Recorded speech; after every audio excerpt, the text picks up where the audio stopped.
Welcome back to At Home, the podcast. Sitting around the table today, we have Angie Brenneman, Dustin Eby, and the executive leader extraordinaire, Brant Nine. We are glad that you have joined us today. And let me just tell you, wow, what an episode that is fixing to come our way, because Angie gave us a quiz to take, and we're excited to share the results with you as this podcast unfolds. And when I say excited, I mean not really. No, I wouldn't say. But before we get to the answers to our questions, Yeah. Dustin is in for trivia. Did you know? Let's go. Oh, Guys, I This is the season for Dustin. I love this new responsibility that I've been given. So, look, in light of the Super Bowl that is coming up, very excited. Chris, I do. I Again, don't want to talk about it. I'm sorry. But hey, now you can enjoy it. I can. Just as a fan, you can just watch it and not have any, pressure. emotional attachment to the game. It's just going to be fun to watch. So, with they that were coming- almost. It's like 99%. They were almost there. Yeah, so were the Packers. I don't honestly. either. Same record in the playoffs. That's tough. Yeah, us too. Dolphins didn't even make Listener, it. Same result. if you don't know, Chris is a pretty diehard Detroit Lions fan. Yeah. Let's start over. Yeah. They didn't make it, but these are some fun questions. So, Super Bowl trivia question number 1. The very first Super Bowl included the Green Bay Packers against the Kansas City Chiefs, which the Green Bay Packers won 35-10. What year was that Super Bowl? The very first Super Bowl. 69. 61.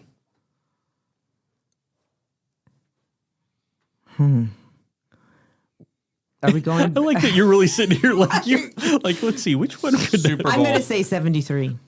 Okay. Oh, wow. None of you were correct. Oh, 67. 1967 I knew it. was the first I couldn't decide whether it was 67 Super or Bowl. 69. It's okay. Hey, it's all right. We've got Yeah. 4 more left. So I got that one right then. No, I was closer. No, So without going what, over. I that want to one know over. what Yeah. the Roman numeral would look like One. now. I. A line. Sorry, I just had to be funny.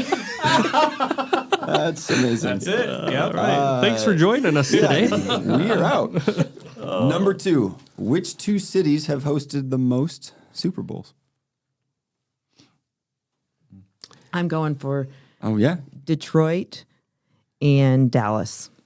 Okay. I was going to say Dallas and Los Angeles. Okay. Arizona and New Orleans. Okay. So it's New Orleans, That's a good one. Oh, New And- Orleans. Miami. No. They don't make Super Bowls, but they host a lot of them. So. Well, that's what I thought. Maybe you were going with the Detroit. There you so go. That's why I was guessing that. Have Number they ever 3. made the Super Bowl? All right, Angie, let's move on. Never, Angie. Too Never. soon. Last year's Super Bowl was the most viewed Super Bowl of all time. How many people tuned in to watch? I'll go first. 21 million. Seems like No. an overshot. Yeah, very much so. Yeah, after it came out, I was like, no. I'm going to say 17 million. 100,000. 12.5 million. Okay, so maybe the question wasn't asked well, but it was based off of average viewership. So I don't know what that means, but it said 123 million. So I was closest. So there you go. Oh, Count it. A trash question. Trash 100. question. We'll throw it Yeah. out. Sorry, friends. Who makes up these questions? Okay, here's a fun one. How much does the Lombardi Trophy weigh? The trophy they win for winning the Super Bowl. How much does it weigh? Yeah, I'm on it. 8.9 pounds. I'm 10. Yeah, I'm going to guess 14. Okay, 7 pounds. Oh, you were 7. close. A bit over the sun. Yeah. You were close. Last but not least, who is performing at halftime during this year's Super Bowl? Who cares? Going with Air Supply. Okay, You're going to make it come back. I don't think that's I'm right. going but- with the Backstreet Boys, you know. Yeah. Bye. Wow. Bye. Brand, you can say anybody who'd be close to it. That's been said. Is it just one person? One person. Ooh, I'm going to say Bad Bunny. Do you even know who that is? Yeah. Kendrick Lamar is the answer, but man. it's fine. We're Christians. could've Angie said- and I don't know those Yeah, types we of don't things. know that stuff. I should have said like a country artist. Yeah, you know. should have. Yeah. So Super Bowl. Do you guys like NFL football like anymore? Not right now. Okay. Next season. That's okay. Well, I'm on to the next season too. I just stay in the college realm, but college realms get messed up too. So, anyways, let's go to our podcast today. So, Let's do it. listener, if you were not part of our last one or you haven't tuned in, go ahead and listen to part 1. We're in part 2, and we're reviewing this book that kind of as a first of the year, kind of a resolution going into the new year on soul care. And as we defined last time, that soul care is also encompassing self-care, that it's actually kind of encompasses everything. So we're going to kind of go into some how-tos and some things that what soul care looks like. And so in this book by Deborah Florida, she references something which I think we can talk What's her name? Sorry. Deborah Florida. Felida. Felida. Okay. Yes. Sorry. Didn't hear it right. So she references something that is actually very, I think,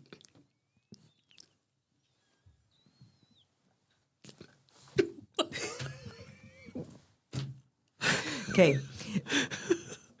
Go ahead. Okay.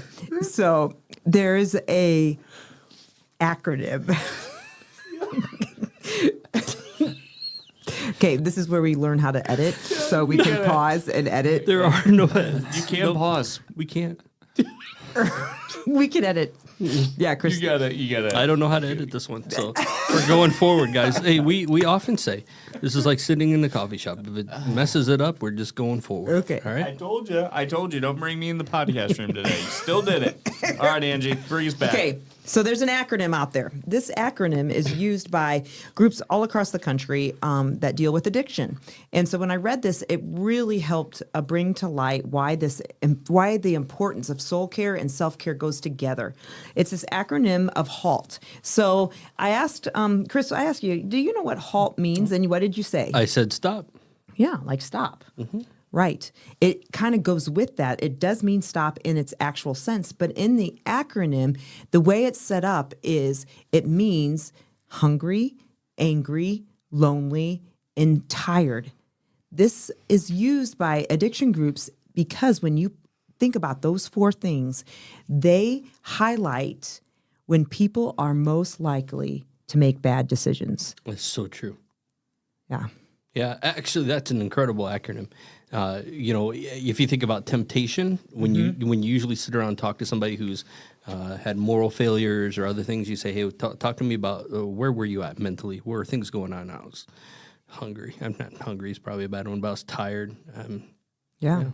You were angry, something, you had a little bit of, rage in the car or whatever. There's lots of different things. But the whole idea is to stop.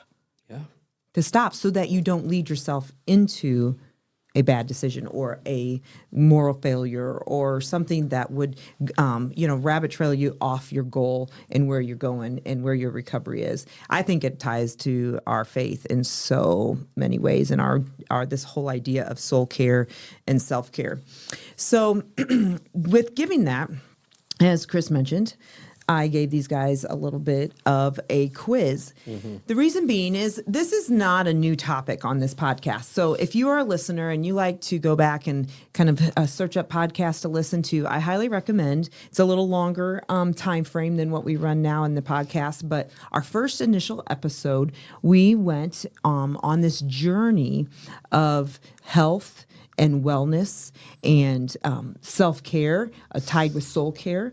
Do you remember that episode, Chris? I do. Yeah, absolutely. Crystal Weatherton. Was in with us. And we kind of talked about living abundantly. And so she gave us a life wheel assessment. Okay. And this life wheel assessment is kind of a assessment numbers that goes over 10 questions. Okay. So the total can be 100. Okay. Yes. The total can be 100. And it talks about your hydration, your breathing, your activity, your nutrients, the things you're putting in, detoxification, sleep, balance, like physiologically and psychologically, stress and pain management, emotional and spiritual connection, and nature. Okay, so it asks these questions, and it you add them up at the bottom to kind of give you an idea of where you fall on this life wheel assessment. Dustin, how do you think about this? What do you think? It was something. It was a thing that we did, and I did not do well. It was humbling to look at these different areas and then to actually rate how I'm doing in each of those 1 to 10. And I didn't think it was going that bad until I added them up, and I got a grand total of 58 out of 100. Ooh, 58. Wow.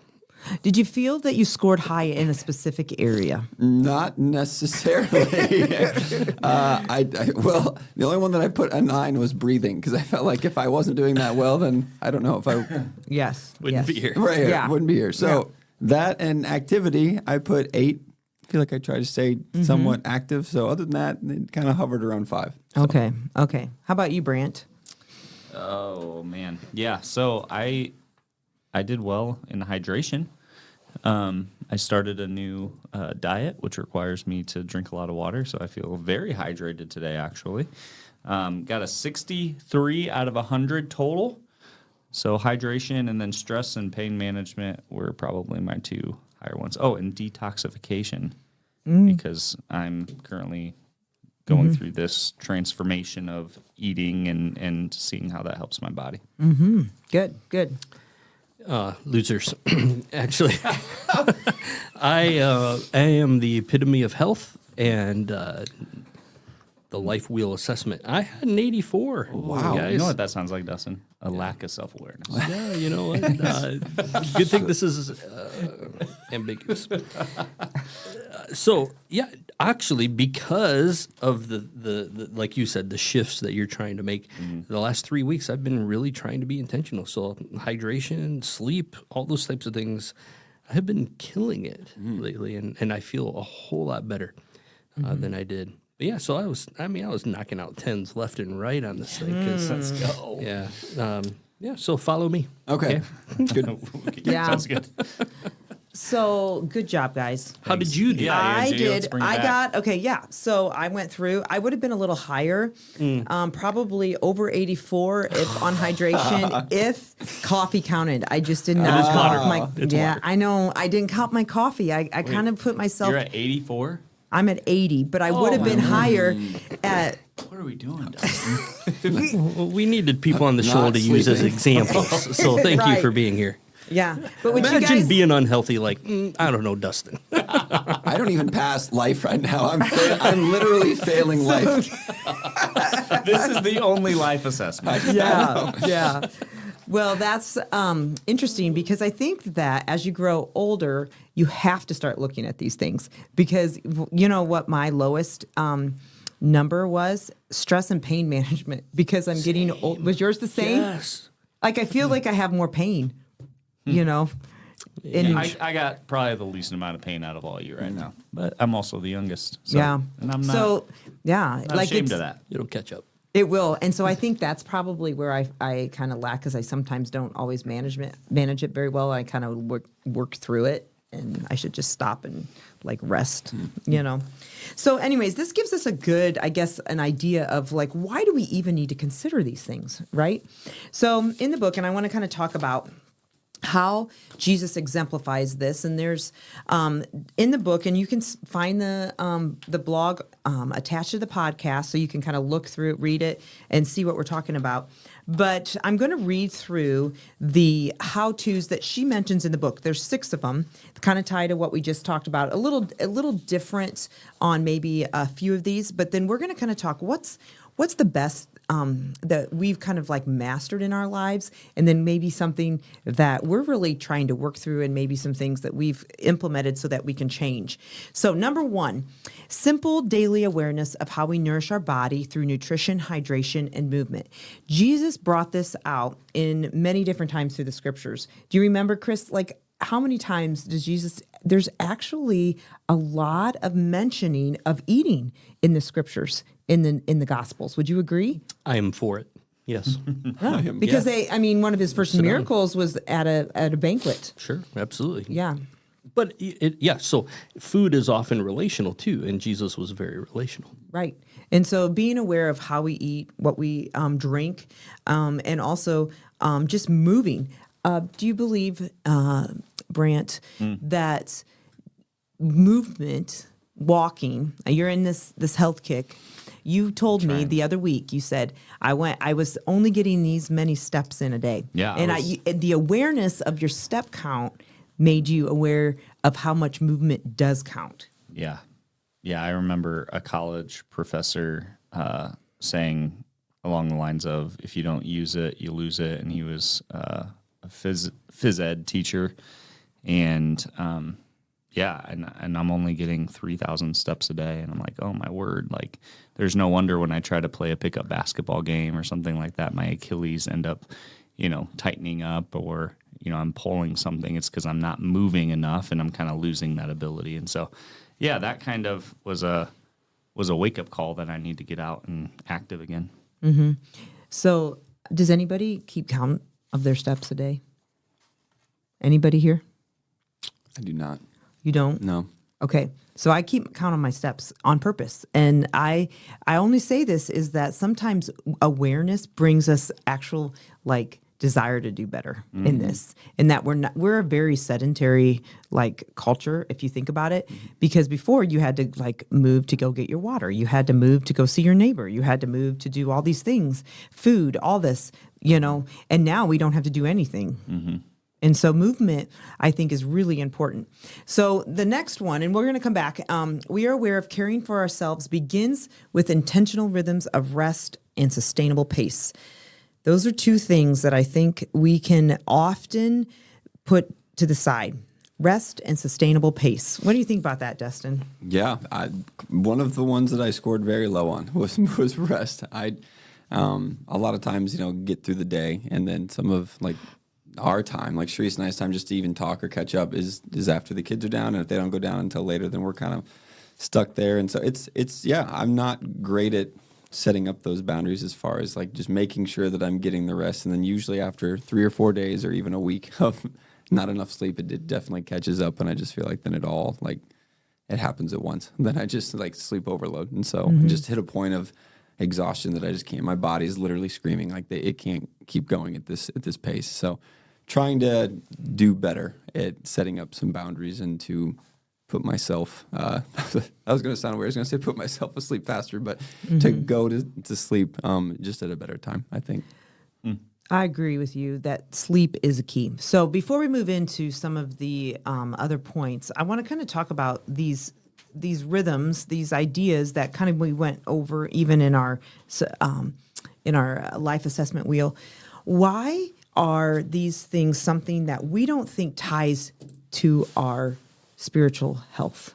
Why do we kind of put our self-care, the hydration, movement, sleep, the things that we need to do, how we eat, all of this stuff? Why do we set this aside and we compartmentalize it over here, and we put, A is, what I do every day, eat my breakfast, lunch, dinner, whatever. And then, oh, wait, hold on. Over here is my spiritual life, my devotions, my time with God, that kind of thing. Why do we decompartmentalize these?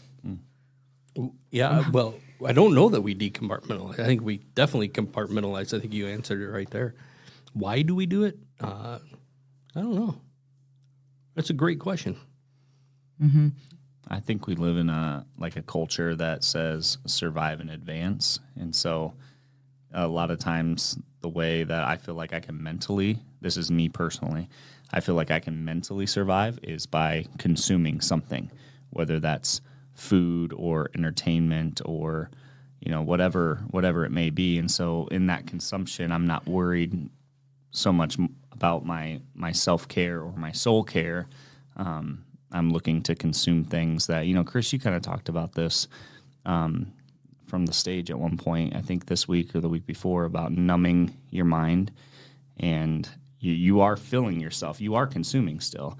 And so even if it's social media or, binge watching something, but it's not the kind of consumption that gives you life spiritually. And in this case, even talking about things that you're putting in your mouth and eating. So I think a lot of it is just, this is going to help me. The mindset we have is this is going to help me survive today and advance to tomorrow. And, something Francie and I have been talking quite a bit about is, okay, but how is this going to affect me 10 years from now? And so if I live in this idea of like survive and advance now, how is this going to affect, what's my body going to look like and feel like, and what am I going to be able to do or not do 10 years from now because I'm living this pace and this lifestyle now? I think that that's a great way to think about it, like the long-term impact. Yeah. So in this idea, and I think that sometimes I've had to just like reevaluate how aware am I going to be about these things?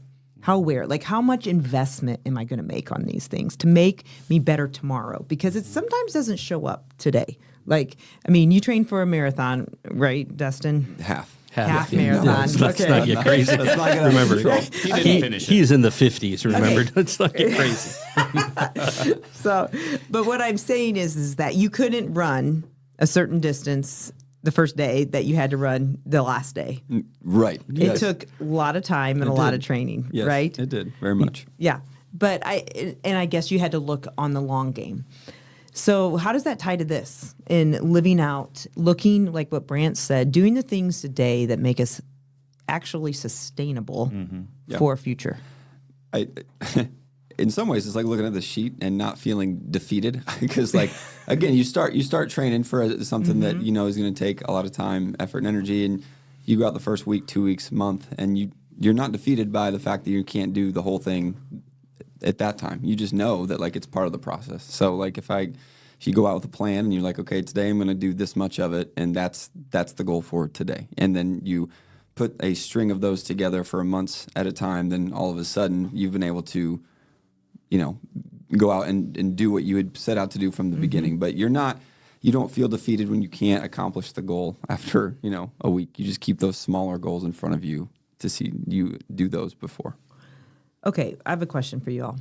Do you end up finding that you can be better at your hydration, at your movement, at your sleep, at your eating when you plan or prepare versus going in, you know, just saying, hey, I'm getting up, I'm going into my day? Absolutely. Yeah, absolutely. You know, we use a word around here when it comes to discipleship, and it's the word intentional. And I think we're able to be intentional in some aspects of our life, like even in spiritual life, but it's being intentional when you walk to the refrigerator. It's being intentional when you get out of bed in the morning. What am I going to do? What's healthy? What's wise today? Right. So this whole idea of halt and stopping, hungry, angry, you know, the lonely and tired, ties into this is that we have to be aware when those limits come. Like we have to have that awareness, and we have to be intentional not to hit that kind of like boundary line that we need to set in our lives. So in this whole idea of life change, and I think you guys, I want you to talk about when we say intentional, preparing is really important.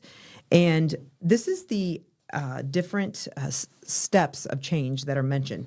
Pre-contemplation. So you're actually interested in changing, right, Dustin? Oh, like I need to sleep better. Like, you know, like you're contemplating it. I need more sleep, right? I don't, I'm in trouble.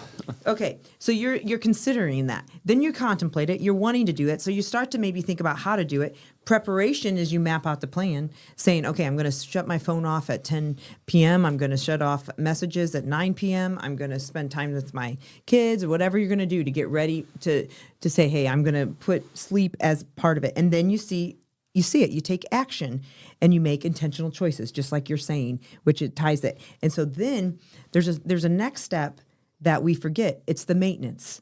It's the long-term maintenance. It's the every day we prepare.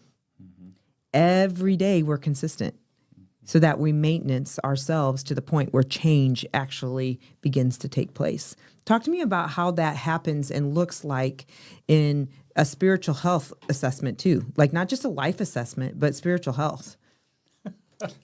Chris is pointing at me. I have no idea why. I'm just wondering what you have to say about this.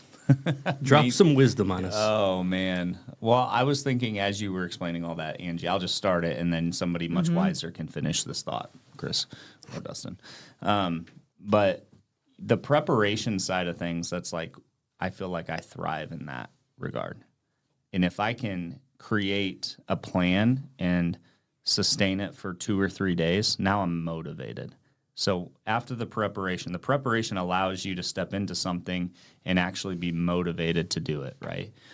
After you've done it a couple of days, then it gets to the maintenance side of things, a few days after you've disciplined yourself in a few things, then the maintenance does start. And I think that, relating this not to just your physical and what are we even talking about right now? Yeah, like just your whole soul care. Self-care, Yeah, it's right? self-care. Like not just self-care, but your soul care. It's the same thing. Like, everybody starts the year with some kind of resolution or commitment to, do something different. And a lot of times that's related to self-care, and a lot of times that's related to soul care. They start off strong and then they don't maintain it, right? So the maintenance kind of falls apart. I know, Chris alluded to like being intentional when you walk to the fridge, like the little things. I know that I can maintain the big things. Where I struggle personally is maintaining the small things. So opening up the fridge, when I'm talking about self-care, that's the first place I go when I'm experiencing this halt. Obviously the hungry part of it, but even when I'm angry, even when I'm lonely, and even when I'm tired, my default is to go to the fridge. Yeah. And so that's a self-care item that I have to figure out how to maintenance. Soul care, my default when I have time is to scroll social media or to binge watch something. And so that's where I need maintenance in my life to redirect me. And how can I set up things, go back to the preparation, right? To make sure I'm doing the things I need to take care of my soul. So those are just some initial thoughts I have. I'm not sure there's a ton of wisdom in there though. No, I think it's key though. You have to you almost do this all the time. Like it's kind of like, oh wait, you get to maintenance mode and then guess what? Sometimes you fall off the bandwagon and have to go back to the preparing again and to reconsider what you're doing. It's kind of like if an appliance breaks down today, what's like the biggest thing people tend to do today when an appliance breaks down? You just get rid of it, right? Like I have Lowe's haul it away and they bring in a new one. Like maintenance doesn't seem like something we're willing to do. I think that relates to you guys definitely. The Denny Yoder might do this, but I think that that's a good image of what maintenance maybe for self-care and soul care is. When things break down for my soul care plan or my self-care plan, sometimes I just want to throw it away, and I'm not ready to buy a new one yet, right? Whereas we need to fix the problem immediately so we can get it running again. But it's so easy to just throw it away and put off buying a new one. Well, that's how we get to this place of burnout. Yeah. Is because we've gotten to this point where we pushed ourselves so hard and we haven't done appropriate maintenance and preparedness in our minds and our hearts and our bodies and all of that. And we get to this spot where we can't go on and we're like, we just hit a wall. And I think one word is we're paralyzed to know what to do next. We just kind of sit there and I don't know. Yeah. I know something's broken. I don't even know what the next step is. Mm-hmm. We're so broken. We're so tired. We're so lonely. We're so angry. Right. Just don't know where to begin. Yeah. Right. And I think when you can make the connection of why all these things do matter to self-care and soul care, then it motivates you to understand the why. And I know that's something we've talked about before, just the why all these things are important. And when you're intentional with your priorities, I think that helps too. And we talked about just maintaining and maintenance. I think you're more intentional to do that when it is a priority to you and when you're invested in it. Like I know that if you got something that you've, like a car, you get a new car and it starts to kind of fall apart. You're invested in it, so you want to make sure that it's worked and that it's working and it's maintained. So you're going to prioritize getting that thing fixed and taken care of. But yeah, I think once you're able to connect these things with the why, it helps put it in perspective. Right. And I want to just gloss over a few of these, but we talked a little bit in our past one. We have to, tune into others, tune into God. We have to have relationships, healthy community. We believe in that here at Walk EMC. But there's a side of this also of protecting our heart, mind, and body and setting up boundaries. I think sometimes we get so close to the line of this, hungry, angry, lonely, tired, because we've pushed past the guardrails, which, I think we have to set guardrails. We have to set this boundary line of where we can go with people, with our body, with our mind, with our heart, all of those things so that we don't get to this point where we break down. And boundaries aren't often something it's kind of a negative concept. Would you agree? But it's so positive when it comes to soul care and self-care. Yeah, it requires discipline. And we live in a world full of indulgence in whatever. Have it your way. Fill your life. You deserve this. This is, so unless we're intentional, discipline. Right. Well, and I think that I love this verse because we don't often think about this in boundaries, is that Proverbs 4:23 says, guard your heart above all else, for it determines the course of your life. If you want that abundant life, that, healthy life that's geared towards Christ and his goals and his, honoring him, living with the temple of, your body, honoring him, you have to protect, you have to guard. And I think we often think we have to go, but guarding is a whole nother concept. And then last couple are be present. And we say that often here, be where your feet are, be present, have gratitude, look at the world around you and realize who's the creator and you get this opportunity to live in it, and then intentionally enjoying life.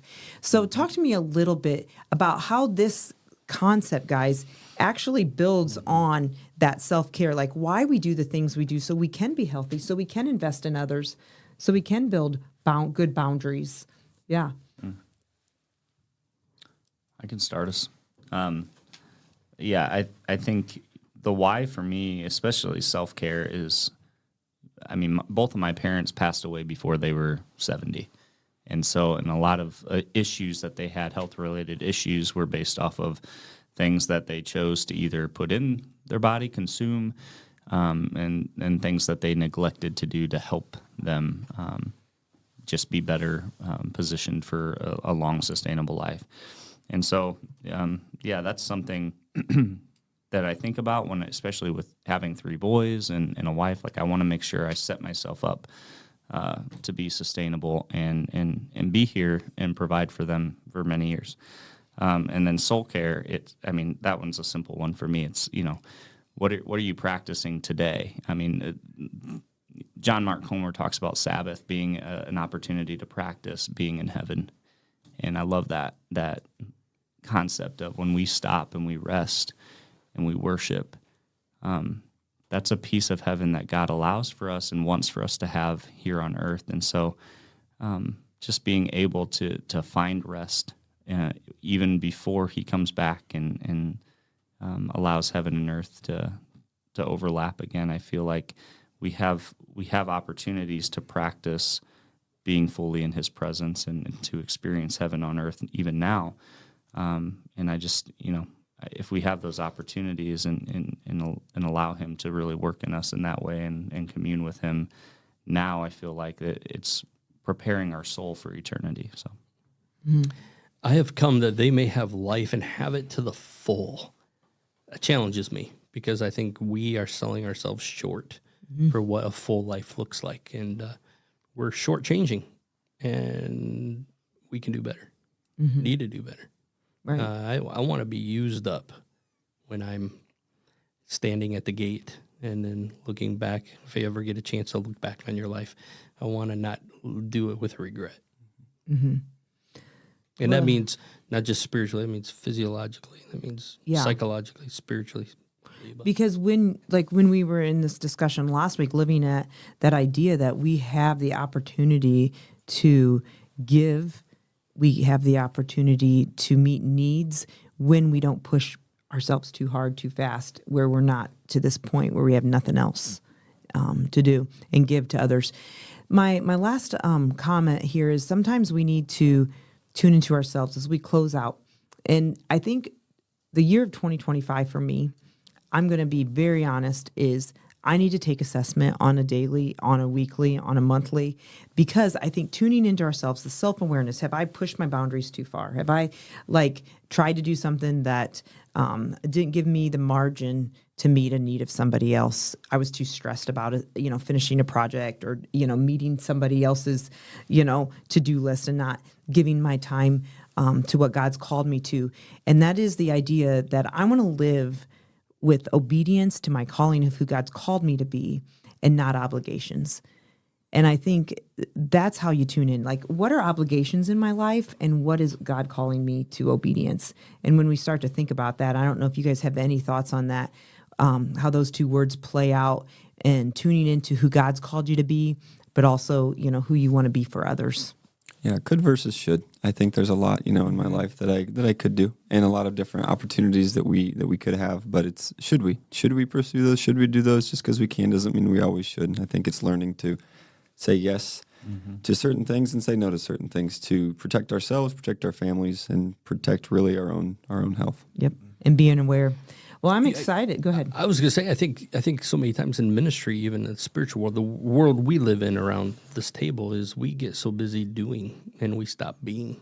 And so we go, but yeah, I'm really busy. I'm unhealthy, but I'm doing a lot of things for God. And I don't think that's equally as problematic. Right. And to live with this idea that abundant life doesn't mean it's stuffed full with the word busy. Yeah. It's not abundant life. It's countercultural. It's good. For today, but Yeah. anyway. So I'm going to leave you with that. Well, we're excited about, we're going to have a couple visitors here coming up. And so we hope you tune in and follow us along as we close out going into winter from going into spring. We're going to close out winter here. I really feel the Let's sun do is it. out. I'm ready. Yeah. Yeah, we need to draw this podcast to a close. We need to go get Dustin a glass of water. He Yeah. needs to be Yes. hydrated. I need Yeah. to live. Yeah. Yes. We are glad that you've taken time to join us again, and we hope that you take serious some of these things we've talked about and try to find ways to build discipline into your life, and hopefully use the HALT method. Yes, the HALT. And I think that was a really good acronym that has a lot of truth. And until next time, if we can serve you in any way here at Walker's Missionary Church, we invite you to reach out to us. We're here for you. And in the meantime, we just wish you all the best that the Lord has for you.